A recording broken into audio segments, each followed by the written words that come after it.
Kochi metro റെയിലിൻ്റെയും സംസ്ഥാന സർക്കാരിൻ്റെയും ഗുരുതരമായ വീഴ്ചയാണ് മെട്രോ സെക്കൻഡ് ഫേസിൻ്റെ നിർമ്മാണ പ്രവർത്തനങ്ങളുമായി ബന്ധപ്പെട്ട് നമുക്ക് കാണാൻ സാധിക്കുന്നത്.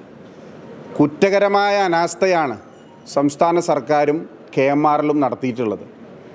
നമുക്കറിയാം KMRL എങ്ങനെയാണ് രൂപീകൃതമായത്. DMRC എന്ന് പറയുന്ന ഒരു കമ്പനിയാണ്. DMRC ഇവിടെ വരണമെന്ന് പറഞ്ഞ് വലിയ പ്രതിഷേധം നടത്തിയ ആളുകളാണ്. DMRC വന്ന് ഡോക്ടർ ശ്രീധരൻ്റെ നേതൃത്വത്തിൽ നടന്നുകൊണ്ടിരുന്ന മെട്രോയുടെ ഒന്നാം ഘട്ട നിർമ്മാണ പ്രവർത്തനങ്ങളിൽ നിന്ന് KMRL എന്ന കമ്പനി പരിപൂർണമായി ഇത് ഏറ്റെടുക്കുന്നത്. ഫേസ് 1 നമ്മൾക്ക് എല്ലാവർക്കും അറിയാവുന്നത് പോലെ തന്നെ ഈ നഗരത്തിൽ 290 കോടി രൂപയുടെ പ്രിപ്പറേറ്ററി വർക്ക്സ് നടന്നിരുന്നു. ആ പ്രിപ്പറേറ്ററി വർക്ക്സ് നടന്നത് ഫേസ് 1ൻ്റെ ഭാഗമായിട്ട് തന്നെയാണ്. അതിൽ ഇൻക്ലൂഡ് ചെയ്ത DPRൽ ഉണ്ടായിരുന്ന പദ്ധതിയാണ്. പക്ഷെ അതുകൂടാതെ ശ്രീ ഏലിയാസ് ജോർജ് മാനേജിംഗ് ഡയറക്ടർ ആയിരുന്നപ്പോൾ, ശ്രീ ഉമ്മൻചാണ്ടി കേരളത്തിൻ്റെ മുഖ്യമന്ത്രി ആയിരുന്നപ്പോൾ 32 കോടി രൂപയാണ് 22 റോഡുകൾക്ക് എറണാകുളം തൃക്കാക്കര നിയോജക മണ്ഡലങ്ങളിൽ, അത് ഉൾ റോഡുകൾ, ഇട റോഡുകൾ ഇന്നും നശിക്കാതെ കഴിഞ്ഞ 10 വർഷമായി ആ റോഡുകൾക്ക് യാതൊരു കേടുപാടുകളും കൂടാതെ നിലനിൽക്കുകയാണ്. നമ്മൾക്കറിയാം, നോർത്ത് മേൽപ്പാലം നിർമ്മിച്ചതിന് ശേഷം പോലും നോർത്ത് മേൽപ്പാലത്തിലൂടെ 2 വീലറുകൾക്ക് പോകാൻ സാധിക്കില്ലായിരുന്നു. തമ്മനം പുല്ലേപ്പടി റോഡിലൂടെ പുല്ലേപ്പടി മേൽപ്പാലം വഴി മാത്രമാണ് 2.5 വർഷക്കാലം 2 വീലറുകൾ ഈ നഗരത്തിൽ ദുരിതപൂർണമായ സാഹചര്യം ജീവിച്ചുകൊണ്ട് മുന്നോട്ട് പോയത്. അവർ വലിയ ത്യാഗമാണ് എറണാകുളം നഗര നിവാസികളും വ്യാപാരികളും സ്വീകരിച്ചത്.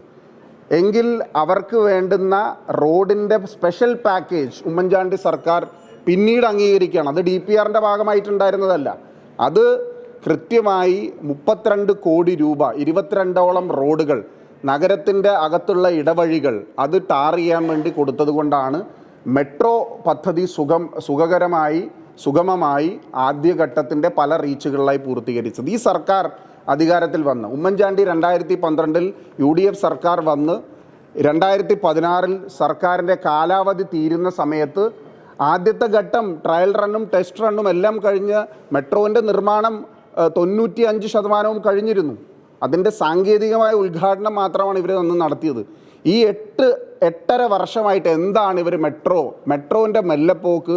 മെട്രോ എത്രയോ പെട്ടെന്ന് സെക്കൻഡ് ഫേസ് തീരേണ്ടതായിരുന്നു. ഈ സമയത്തിൽ DPR അനുസരിച്ചാണെങ്കിൽ ഏറ്റവും കൂടുതൽ ഫിനാൻഷ്യൽ ഫീസിബിലിറ്റി ഉള്ള ജവഹർലാൽ നെഹ്റു ഇൻ്റർനാഷണൽ സ്റ്റേഡിയം മുതൽ ഇൻഫോ പാർക്ക് വരെയുള്ള റീച്ച് തീരേണ്ട സമയം DPR പ്രകാരം കഴിഞ്ഞിരിക്കുകയാണ്. പക്ഷേ ഗുരുതരമായ വീഴ്ച. നിങ്ങളിപ്പോൾ പാലാരിവട്ടത്ത് നിന്ന് ഒരു യാത്രക്കാരൻ 2 വീലറിലോ 4 വീലറിലോ ഏതെങ്കിലും ഒരു വാഹനത്തിൽ യാത്ര ചെയ്താൽ പാലാരിവട്ടം, ആലിഞ്ചുവട്, വാഴക്കാല, ഇൻഫോ പാർക്ക് വരെയുള്ള സ്ഥലം, ഈ സ്ഥലത്ത് മാത്രമല്ല ഈ നഗരത്തിൻ്റെയും പ്രാന്തപ്രദേശങ്ങളും മുഴുവൻ ഗുരുതരമായ ഗതാഗത കുരുക്കിന് കാരണമായിട്ടുള്ളത് മെട്രോ റെയിലാണ്, ഈ സർക്കാരാണ്. പണമില്ല എന്ന് പറഞ്ഞുകൊണ്ട് ഇത് ഒഴിച്ചുകൂടാൻ സാധിക്കില്ല. കാരണം സെസ് ഇനത്തിൽ വലിയ തോതിൽ പെട്രോൾ ഡീസൽ സെസ് ഏർപ്പെടുത്തിയിട്ടുള്ളത് ഇതുപോലുള്ള പദ്ധതികൾക്ക് വേണ്ടിയിട്ടാണ്. ആ പദ്ധതികൾക്ക് പണം ചെലവഴിക്കാൻ വേണ്ടിയിട്ടാണ്. ഞാൻ നിങ്ങളോട് പറയുന്നു, ഈ പ്രശ്നം പരിഹരിച്ചില്ല എങ്കിൽ അടിയന്തരമായി 25 കോടി രൂപയെങ്കിലും ഈ റോഡ് നിർമ്മാണത്തിന് വേണ്ടി അനുവദിച്ചില്ല എങ്കിൽ വലിയ ഗുരുതരമായ ജനകീയ പ്രക്ഷോഭം, ഇത് ഒരു രാഷ്ട്രീയ പാർട്ടികളും നടത്താൻ പോകുന്നതല്ല, ജനങ്ങൾ നിയമം കയ്യിലെടുക്കുന്ന തരത്തിലേക്ക് ഇത് കടന്നു പോകും. ഒരു രോഗിക്ക് ആ ചികിത്സയ്ക്ക് പോലും ആംബുലൻസിൽ കടന്നു പോകാൻ സാധിക്കാത്ത അത്രയും ഗുരുതരമായ ട്രാഫിക് ഗതാഗത കുരുക്കി നഗരത്തിൽ സംജാതമായിട്ടുള്ളത് യാതൊരു പ്ലാനിങ്ങുമില്ലാതെ 2ാം ഘട്ടം ആരംഭിച്ചു എന്നുള്ളതാണ്. ബഹുമാനപ്പെട്ട കൊച്ചി മെട്രോ റെയിലിൻ്റെ MD ശ്രീ ലോക്നാഥ് ബെഹ്റ കൊച്ചി മേയറെയും എന്നെയും MLAയും ജനപ്രതിനിധികളെല്ലാം വിളിച്ചൊരു മീറ്റിംഗ് നടത്തിയിരുന്നു. ഈ മീറ്റിങ്ങിൽ ഏതെല്ലാം റോഡാണ് നിർമ്മിക്കേണ്ടത്, ഏതെല്ലാം പദ്ധതികളാണ് നടപ്പാക്കേണ്ടതെന്ന് വളരെ കൃത്യമായി പറഞ്ഞിട്ടുണ്ട്. ഇപ്പോൾ ഇവർ പറഞ്ഞത് PWDയുടെ ഷോൾഡേഴ്സ് ചെയ്യും, കോർപ്പറേഷൻ്റെ ചെയ്യും, മുനിസിപ്പാലിറ്റി ചെയ്യും. ഇവർക്ക് ആർക്കും പണമില്ല. ഇവർ പണമില്ലാതെ എങ്ങനെ ചെയ്യുന്നത്? അപ്പോൾ ഒരു സ്പെഷ്യൽ പാക്കേജ്, ഞങ്ങളുടെ ഡിമാൻഡ് എന്ന് പറയുന്നത് ഒരു സ്പെഷ്യൽ പാക്കേജ് അനുവദിക്കണം. ഇത്രയും വലിയൊരു പദ്ധതി നടപ്പാക്കുമ്പോൾ ആ പദ്ധതിയുടെ വിജയത്തിന് വേണ്ടി സഹകരിക്കുന്ന ജനങ്ങളോട് 1% ആത്മാർത്ഥതയെങ്കിലും കൊച്ചി മെട്രോ റെയിലും സംസ്ഥാന സർക്കാരും കാണിക്കണം എന്നുള്ളതാണ് ഞങ്ങളുടെ ആവശ്യം. ഓക്കെ, സെക്കൻഡ് ഫേസിൽ നമ്മുടെ ബഹുമാനപ്പെട്ട തൃക്കാക്കര MLA മാഡമിൻ്റെ കത്ത് എനിക്ക് കിട്ടിയിട്ടുണ്ടോ? അതിൽ കുറേ കാര്യങ്ങൾ പറഞ്ഞിട്ടുണ്ടായിരുന്നു. അതിൽ കൂടുതൽ ട്രാഫിക് വാർഡൻ നിയോജിക്കണം, അത് ഞങ്ങൾ ചെയ്യാൻ പോകുന്നത്. പക്ഷേ മാഡമിൻ്റെ ഓരോ കാര്യം ബാക്കി പ്രിപ്പറേറ്ററി വർക്ക് നമ്മുടെ വയഡക്ട് ലൈനിൽ ആ റോഡിൽ നമ്മുടെ പ്രിപ്പറേറ്ററി വർക്ക് ഇപ്പോൾ തീരാൻ പോകുന്നുണ്ട്. അതിൽ റോഡ് വീതി കൂട്ടി.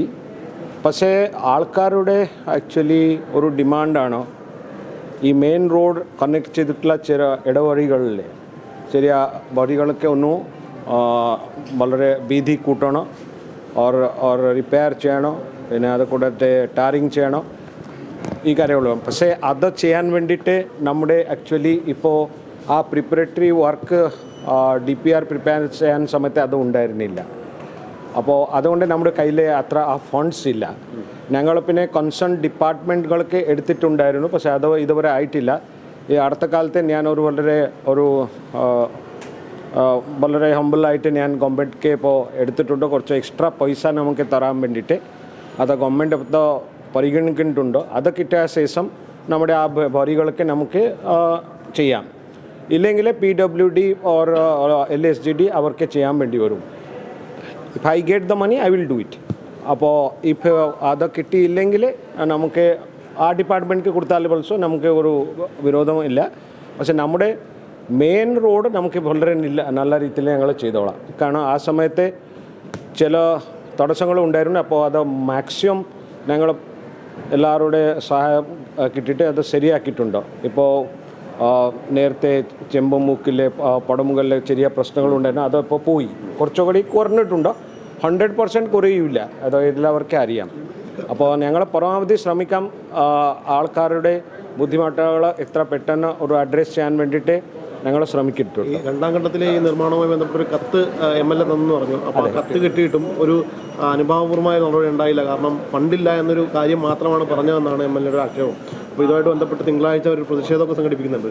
അതോ ആക്ച്വലി അതോ ജനാധിപത്യത്തിൽ അതൊരു മെത്തഡോളജിയാണ്. മാഡംക്ക് കാര്യങ്ങൾ നല്ലതായിട്ട് അറിയാം.